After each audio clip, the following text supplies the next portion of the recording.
যেটি কিনা বেশ কয়েকদিন ধরে আলোচনায় রয়েছে এবং এটি যে দাম সেটি হাঁকা হচ্ছে 10 লাখ টাকা এবং সেটি এই মুহূর্তে গাছের মালিক যিনি রয়েছেন এখন কমিয়ে কিন্তু চাওয়া হচ্ছে 6 লাখ টাকা। ইতিমধ্যে দেখতে পাচ্ছেন যে এই গাছটি দেখতে কিন্তু অসংখ্য দর্শক কিন্তু এই গাছটিতে দেখতে জাতীয় বৃক্ষ মেলায় কিন্তু ভিড় করছেন এবং এই মুহূর্তে দেখতে পাচ্ছেন যে সেই গাছটি আপনাদেরকে দেখানোর চেষ্টা করছি।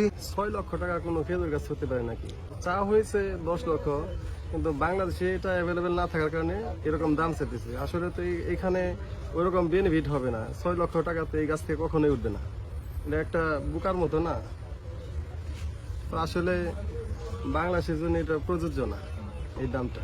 আছে অনেকে যাদের এরকম কালো টাকা আছে, টাকা রাখার জায়গা পায় না, তারা হয়তো বা কিনা রাখবে তাদের বাড়িতে শৌখিন হিসাবে আর কি। এটা সর্বোচ্চ ভাই 20,000 টাকা হতে পারে সর্বোচ্চ, যেহেতু অ্যাভেলেবেল না।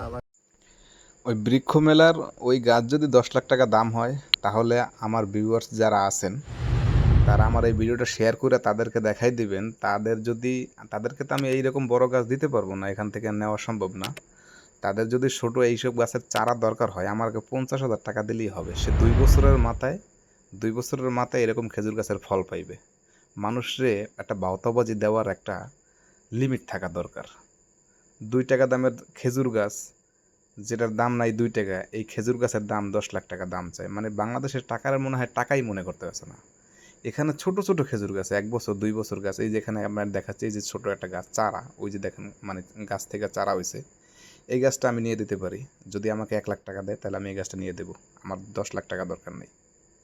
বাংলাদেশে কিছু ঘুষখোর দুর্নীতিবাজ আছে সরকারি উচ্চ পর্যায়ের, দেশটারে পুরো দুর্নীতি কইরা মানে সিন্ডিকেট কইরা যেভাবে পারে ওইরকম লুট্টা পেট্টা খাইতেছে। এখন এরকম কিছু দুর্নীতি বা সিন্ডিকেট কিছু ব্যবসায়ীরা বাইরেছে।